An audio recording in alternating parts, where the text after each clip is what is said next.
What's going on? This is Hoppy Hour. I am your host, Ryan Hoppy, and on the phone line from the nationally syndicated Ace and TJ Morning Show. Ace is on Hoppy Hour. What's up, man? Hey, man, how are you doing? Thank you for that great introduction. Much more than necessary. Now, Ace, I am a guy where when I stub my toe, I think the world is coming to an end. This past year, you have gone through so many ups, like marrying your wife, and so many downs, like the loss of your daughter. How are you doing it? Because I sincerely look up to you with how you've dealt with your adversity. You know, it's just been kind of it's one of those times. I think one of the things that's benefited me well is that I have the ability to kind of compartmentalize things. Yeah. And also because of the fact the way we do a radio show, you know, we've shared all of our lives. So the support that I got from people that listen to our show, our radio family that we call them, from the show themselves, from the people that listen, was just overwhelming. And it was certainly a definite pick-me-up. So my daughter died in July in a car crash. She was 21. She turned 21 like 3 weeks before. And she had literally grown up on the radio. Like I was having this crazy story. I was having lunch with the band Bare Naked Ladies. So she's grown up on the radio. People have lived through everything that she's experienced in her life through our radio show. So that definitely made it a little bit easier because I was able to share openly and honestly with everybody and everything we were experiencing. And then, of course, we're already in a weird time with the pandemic that was in full swing at that point, as it continues to be today. And then, you know, fast forward a few months later, just got married again, you know, 6 weeks ago. And so it's really been a crazy time, but the support from the listeners has been huge. And it's been a massive help. It makes it a much easier transition, I think. So you work in a different format. So your top 40 hot ACs. So your listeners tend to be a lot nicer at times. I work in hot talk radio, which is rock and roll radio, essentially. Most of our listeners are nice, but let's just say if you were in my format, I feel like you would get a few haters who would say, oh, deal with it, you wussy. Did you, by any chance, have any of that? Because from what I saw, it seemed like everybody was cool to you. And I'm not saying anybody would ever be like that to you, but it just seems like with the way that you've built this radio show of such nice people and such a family environment where when you're listening to Ace and TJ, you feel like you're listening to family. I feel like you were able to avoid trolls. Yeah, absolutely. I think to a great extent, yes. The only thing like that I saw was only because I one day kind of stumbled upon it looking at news reports of my daughter's death. And what I found interesting was my daughter was speeding at the time of the accident. It happened about midnight. And it just so happened, I got to give you a little backstory here so you understand the context of this. It just so happened that 3 weeks before, she was going to meet me and my fiance then, now my wife, for dinner. And while sitting at a stop sign, she was rear-ended. And her car was a 2010 BMW. So her car was 10 years old. We had bought it used. It wasn't the greatest car in the world, but she loved that car that I bought it for when she turned 19, right after she turned 18. And so when her car was hit, the rental car they gave her was a 2020 BMW. So when in the news reports, people said she was driving a 2020 BMW, she was speeding on a road that she was within a mile of her mom's house, going from a friend to her mom's, and she had this accident. And all the news reports were like she was driving a 2020 BMW at a high rate of speed. And the only thing that I saw were people commenting like, oh, little rich girl in a 2020 BMW speeding, it's her own fault, that kind of thing. Not directed at me, but just a comment. Now, what the interesting part was, people just jumped in like, are you kidding me? You know, you're such an evil person and all this kind of stuff. People came to our defense right away. I don't that's a mindset that I don't understand. And people don't know that the car was a rental.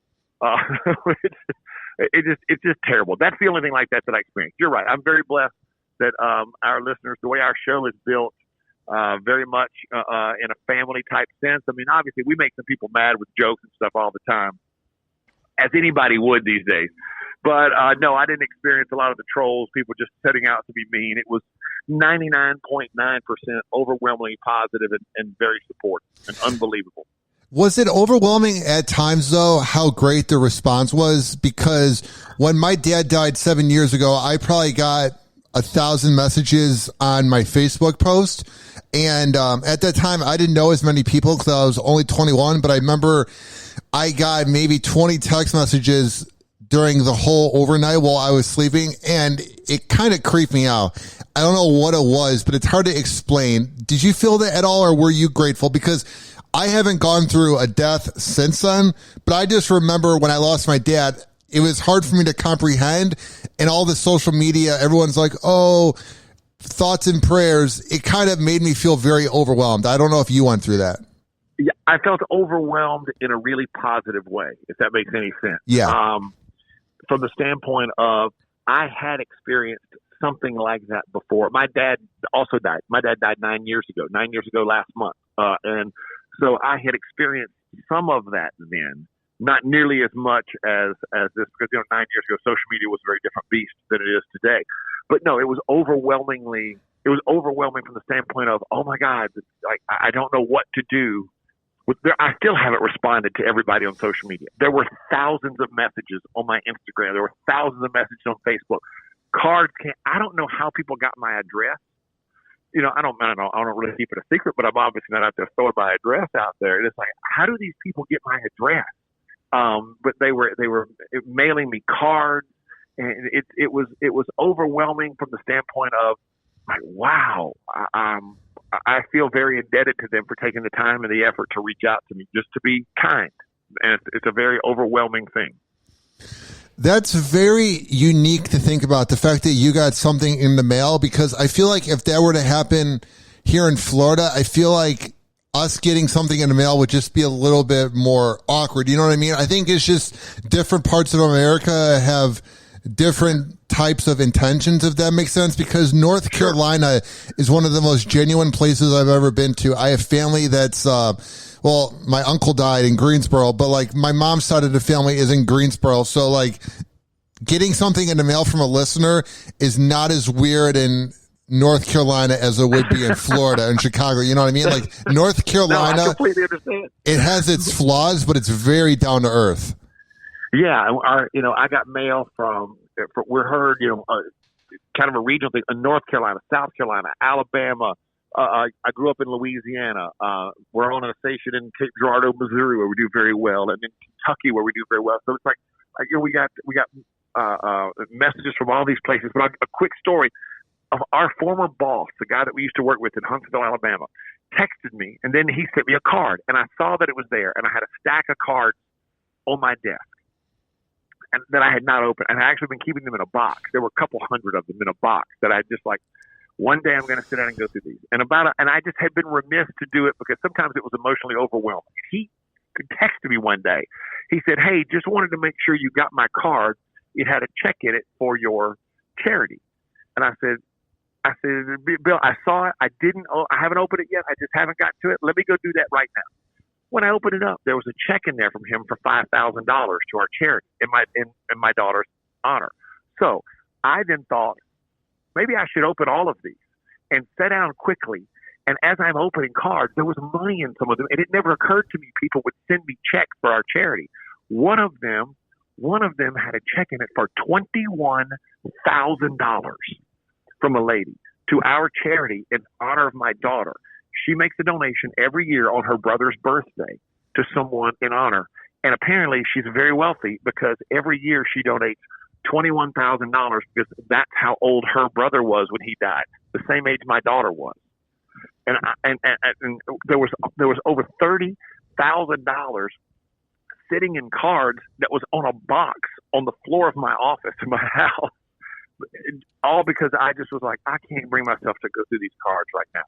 And it never occurred to me that people would do that, and they did. Yeah, people have been unbelievably kind to me with all that we've been through in the past 6-8 months. So how have you changed as a person since this has happened, as a father, as a new husband, as a radio host? I know that's a very obvious thing to ask, but how have you changed overall as a man? Yeah, I got to be honest with you. I don't know that I have that much, with the exception of my podcast. We completely overhauled that. As a person, as a man, I don't know that it's changed me a tremendous amount. It's obviously made me a little bit more grateful and for the time that I have with people. Not, but I was already. I already learned to appreciate that, mainly because of my parents and my dad passing away, years ago.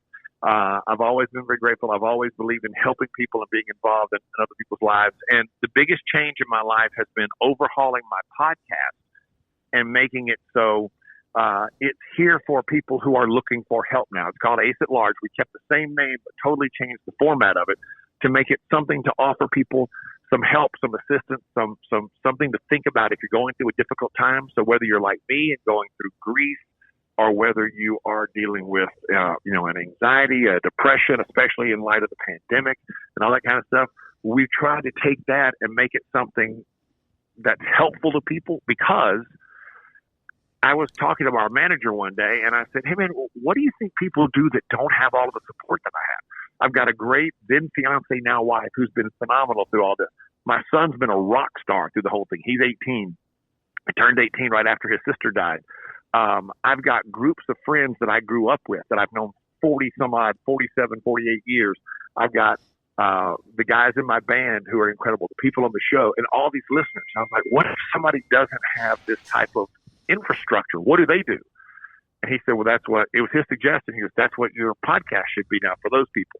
So that's been the biggest change, is trying to take that and make it something that is beneficial to people who don't have the support staff that I have been fortunate enough to have with whatever it is that they're experiencing and going through.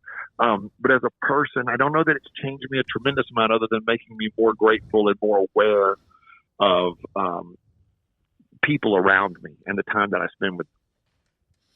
I think that's very cool of you that on your podcast, you're sort of speaking for other people and trying to help them out, because I feel like a lot of times radio hosts sort of take everything for granted and then they become very unrelatable. So I really like the fact that you changed of your podcast to do that. Yeah, thanks. It's a situation where I point out to everybody every time, look, I'm not a therapist, but I've been through a lot of therapy. I got divorced 4 or 5 years ago, went through a really, down period. Spent a couple years just kind of hiding the fact that my ex-wife and I were separated at the time. Then I right after I got divorced, a few months after I was officially divorced, I met my now wife, and who's much younger than I am, has brought a lot of joy and a lot of energy into my life that was much needed, because I was at a pretty low point. And then obviously my daughter died and that kind of stuff. So I've been kind of on an emotional roller coaster through the past few years, and I just wanted to do something, because what I did was, Hoppy, and I guess I should have mentioned this earlier, when I gave my daughter's eulogy at her funeral, the thing I pointed out to everybody was, now, whether you're her friends, whether you're her family, now we all have to pick up the mantle. She was a big personality. She entered a room and picked everybody up and made everybody laugh, and she was that type of person. So now we have to work a little bit harder. And my closing statement to everybody was, we've got to hug a little bit tighter and open our hearts with a little bit more love and work a little bit harder to help other people, because that's what she would have done. And now she's not here to do that. So we have to do our part and a little bit of hers to make sure that this was for nothing, because I can't believe that this would happen to her and it all be for nothing. So I'm just kind of on a mission to make sure that it's not for nothing, so to speak. Have you had any moments, maybe when you're sleeping or just anything overall, maybe you're jogging, maybe you're watching TV, where all of a sudden you feel like she's there, or you feel like a moment where she's in your mind, if that makes sense? Well, I think about her all the time. I mean, she's always in my mind, I guess, to say. But no, I haven't had that experience. Here are the interesting types of things that happen. I moved right after she died. I was living uptown in Charlotte, and I moved to the suburbs where my son is, moved much closer to him, because to be there where I could see him every day at all, even though he's a senior in high school. And I just wanted to be closer to him as a person, even though I see him all the time, virtually almost every day. I just wanted to be closer to him. And in the process, we moved some furniture. My daughter's name was Peyton. We moved some furniture that had been in storage into Peyton's room. And our dog loved Peyton because they became very close when she lived with me and Amanda for about 9 months. We all lived together for a while before I moved to uptown Charlotte. And the dog would go in, and still does. Sometimes we'll go in and just sit in that room and stare, or you'll see the dog get up and walk upstairs in that room. When you walk in, the dog is just kind of standing in the room looking around. Weird. And I try not to read too much into that kind of stuff, but it's just a strange feeling you get. Like it's as if the dog senses something about the furniture or can tell. It's a basset hound. So I don't know. And I don't want to say that the dog senses anything, but maybe it does, maybe it doesn't. But it's odd to watch. And it just makes me feel kind of like, is there something to that or not? You know what I mean? But I haven't had anything like that. I just, mainly it's because I think a lot of that for me is because she's always in the forefront of my mind all the time. And so it's not like I get caught off guard by anything. That's a unique thing to think about, because I know you're very religious and you believe in God, and I'm not sure what I believe in, but there's definitely moments where I feel like it's not just that things happen for a reason, but there's always like a silver lining at the end of every day that I have. And I've noticed it lately. I go, okay, well, that happened for a reason. And I'm beginning to notice it more, because I used to kind of pretend like I didn't think it was there, if that makes sense. But now I try to, sure. So like, for example, it's really random. Whenever I'm having like a panic attack or I'm nervous, this rap song I like called Everything's Gonna Be Okay by Father MC from the 90s will play on my Spotify every time. And it's usually when I'm like deep in thought. And there's just little weird things like that happen. It's the most weird thing. Yeah, I've had things like that. I've experienced different things like that throughout my life. And I was having a conversation with somebody one day about religion, someone who wasn't religious. And they said, how would you convince me? And I said, well, it's not for me to convince you. I said, I don't have the words to express to you what I feel with situations that have occurred, that have happened to me. And I can give you a little note. When I gave the eulogy at my daughter's funeral, before her funeral, the morning of the funeral, I went into the funeral home early before anybody else got there, because it's going to be difficult to share the story, it always is, because I wanted to share a few minutes, just me and her, because it was my last time to get to do that. And so I I got to the end of my time there with her. I realized, okay, I've got to get up and go. And she had a very funny sense of humor, and we always talked about doing good things and being a good speaker. She was a great public speaker, really good. And I told her at the end, I said, okay, it sounds weird to say I'm sitting in a room alone at a funeral home with my daughter who's in a casket because she's died. And it's going to sound very strange, but I'm sitting there literally talking out loud to her, helping myself do it. And I laughed and I cried, and I was there for about 20 minutes. And at the end, I said to her, last thing. I said, I've tried to rehearse this eulogy several times, and I can't get through it without crying. I said, so, now remember, I'm speaking to my daughter who's, has died, is in the casket. I said, so, just know, I got good material here. I need you to help me get through this. I said, the material's A+. If you help me pull this off, we're going to burn this bitch down today and make everybody feel better. And I started laughing because I knew that would have made her laugh. And when I got up to give the eulogy, my son got up surprisingly and spoke right before me. And when I went up to speak and looked out at everybody, it was the most peaceful, calming feeling that I've ever had. And I don't get rattled speaking in public. The bigger the crowd, the better. I love it. But I've never felt that at peace with what was about to happen, knowing it was going to be a very emotional 20 minutes that I was about to speak. And that's one of those things that to me is a little, that's a little hand of God kind of moment that reminds me, hey, this is in a rather unorthodox way. You're not alone in this journey. Somebody's here to help you along the way. And I've had quite a few. I've probably had 4 moments like that in my life that were very unusual and gave me such a sense of peace in a moment of crisis that it's just confirmed and firmed, so to speak, my belief. Thing is, though, I'm still a screw up. I do the best I can.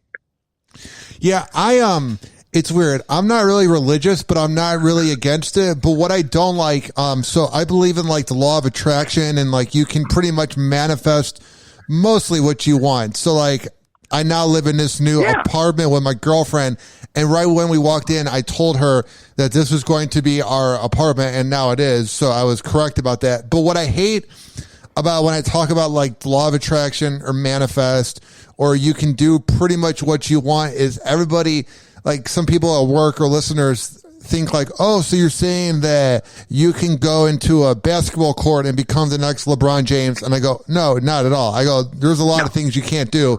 But if you truly set goals that are reasonable and you put your mind to it, anything is possible. And for people that are like very against religion or very against like meditation or the law of attraction, what I've learned, Ace, is you really can't convert them, because then you're just going to be irritating to them. Like you got to let them want to find it. Because I know maybe 3 or 4 people. I know maybe 3 or 4 people who would benefit so much from the law of attraction, but because they're so against it, I go, why am I going to even waste my energy if you're just going to think it's hogwash? Yeah. Well, here's the thing that the way I look at that is, has the guy screaming in his megaphone on the street corner that everybody's going to hell and should repent, has he ever successfely brought anybody over to his side? Odds are no. No. Odds are he never has. And I hate that. And like my preacher is another person. He's like, dude, this guy's killing me. Like this guy makes my job 10 times harder, because that's the representation that people have. I agree with you on many fronts of that. Number one, everybody's born with something different that they're talented at. Look, LeBron James, Michael Jordan, born to be basketball players. Their athletic skill set allowed them the opportunity to do virtually anything they wanted to athletically. They chose basketball. I was born to do what it is that I do. I learned early on, hey, this is a skill set that I have. How can I use it as best I can? We all have free will. There are a lot of people that have incredible skills that never choose to work on them. And because of that, they never become anything, or at least they never become what they wanted to become because of the lack of work ethic. The way I look at it is this, and let's use my daughter as an example and her death. Several people have asked me, are you mad at God because your daughter died? And I pointed out, no, I've never had that moment like, God, why did you let this happen? I know why it happened. It happened because my daughter made a couple of bad choices. In a thunderstorm, driving way too fast on a road that was close to her house.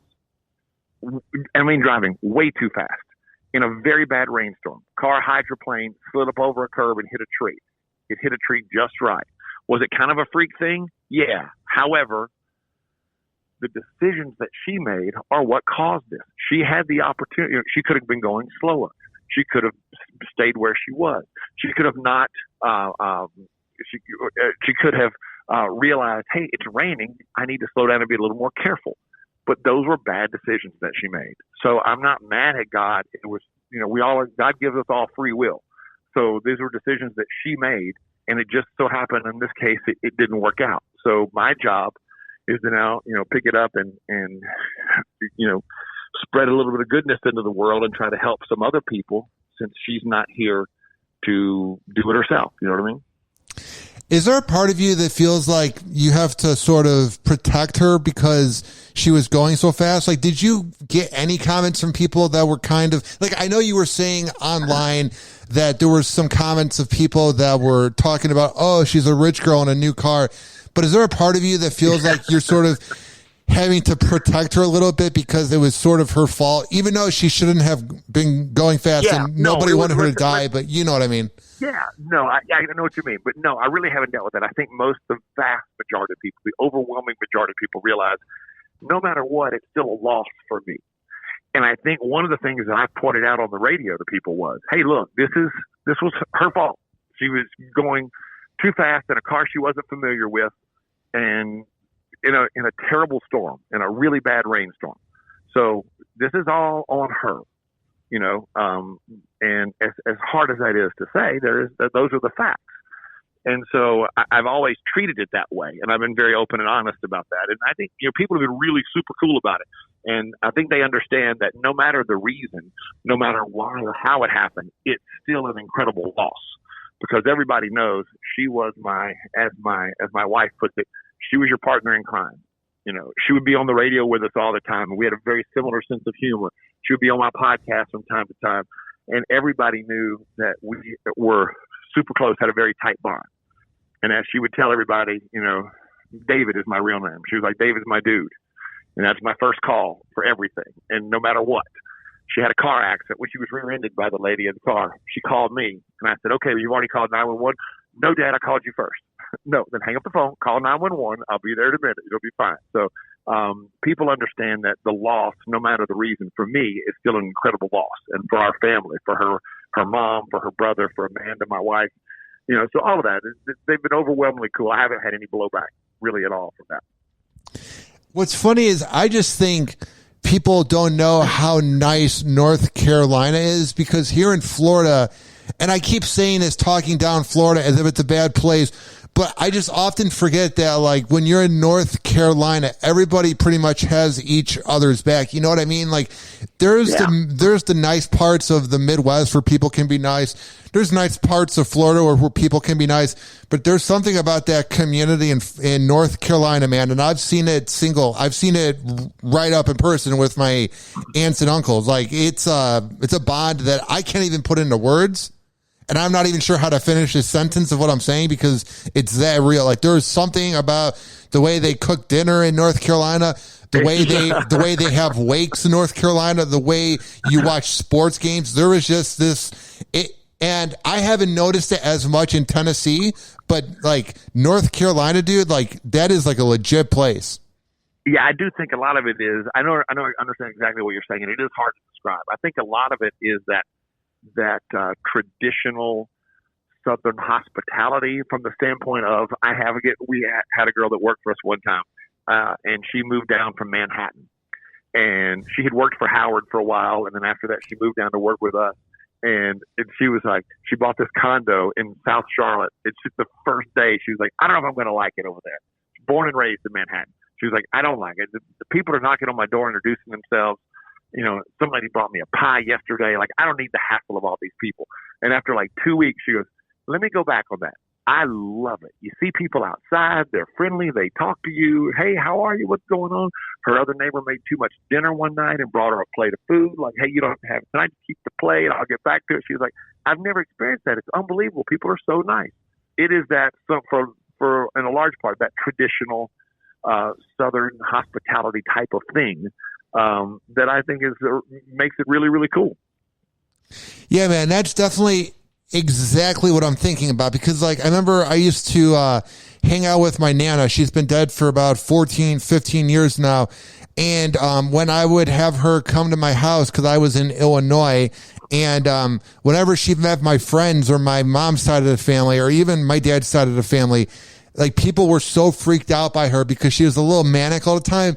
But dude, she was so talkative and she was like the life of the party. And you would have thought she was like on like a lot of caffeine or something, but that was just her. There's just that Southern attitude where it makes you like the life of the party whenever you walk in. It's weird. Yeah, absolutely. I think that's 100% true. And I think it's one of the things that served us well on the radio is that we have brought that and always tried to bring that to the radio. And again, a lot of it is who your target audience is and how you reach them. I mean, obviously, if we did a male-dominated show, it would be very different than the type of show that we do now, which is honestly pretty much almost 50-50 male-female, but it's still more of a female appeal show.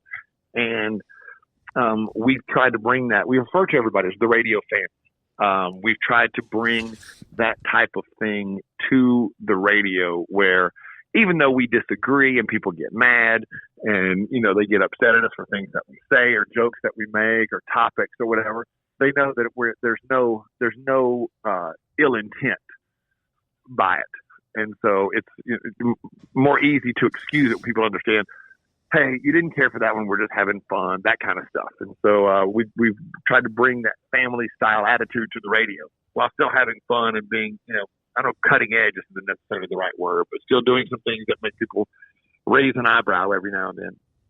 Now, for people that would want to check out your show and to check out your social media, where can they find everything you're up to, Ace? Well, you can hear our show anytime on the Ace and TJ app, just Ace ampersand TJ, or you can put in Ace and TJ, it'll come up. You can download it free in your app store. We have our iHeartRadio channel, so on iHeartRadio, just search for Ace and TJ, and then our social media, Facebook, it's the Ace and TJ Show, and on Twitter and Instagram, it's at the Ace TJ Show. Well, Ace, it's been a lot of fun having you on the show, man. I've known you for about 8 years now, and I'm proud to be your friend, and I admire you, man. Like I said in the beginning of the show, like, I don't know how you deal with it, because like I'll literally sprain my toe and I literally think the world's coming to an end, and then I see how you do it, David, and I go, I don't know how David does it. Like I look up to you, man, and you're very admirable. Thank you very much. And I want to point out to people, I just as much am enthused by watching what it is that you do and your work ethic and how hard you're working to make a career for yourself. And I find it to be very impressive, and it reminds me that I got to continue to work hard each and every day. So thank you for taking the time. I found this to be different than I expected, but a very interesting conversation. I always love talking to you. Thank you. Well, thank you, man, because I feel like in the past, I kind of just read from a piece of paper, which is pretty much what I did. Like I would write out 20 things that I wanted to ask. And now I'm really working on, whenever I interview somebody, or even if I'm like talking to my girlfriend or anybody ever, I just sort of take in the moment of what they're saying and then try to think about what I want to ask next, and not always think about what I want to ask next, if that makes sense. Well, I think it's great. It's working great for you. Thank you, man, for having me on. I appreciate it. Awesome. Thank you, Ace. Take care. All right.